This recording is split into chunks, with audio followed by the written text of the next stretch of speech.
सम्पूर्ण गाउँले दाजुभाइ दिदीबहिनी आमा बाबाहरू सबैलाई म चाहिँ खास सोलुखुम्बु जिल्लाको मान्छे हो र म चाहिँ अहिले हालमा म बाहिर बस्छु तैपनि नेपालमा स्कुलको लागि चाहिँ म चाहिँ आउने गर्छु म फेरि भन्छु तपाईँहरूलाई चाहिँ म कहाँको मान्छे सोलुखुम्बुको मान्छे यहाँ आएर तपाईँहरूले सहयोग गर्छु भने तपाईँहरू यहाँ गाउँमा भएकोहरूले चाहिँ झन् आफ्नै गाउँको लागि चाहिँ यहाँहरूले सहयोग गरेर आफ्नो बालबच्चाहरूलाई यस स्कुलमा पठाएर त्यहाँदेखि मद्दत गरिदिनुहोस् र हामीले पनि सक्ने भविष्यमा हामीले सक्ने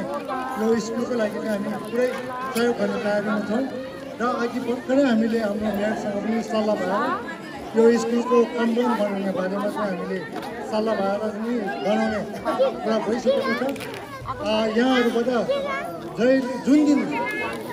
स्कुलको लागि बजेट निस्किन्छ त्यो दिनदेखि हामी काम सुरु गर्छ हाम्रो तर्फबाट हामी तयार छौँ एनी टाइम चार्ज भए पनि यति मात्र भन्न चाहन्छु धन्यवाद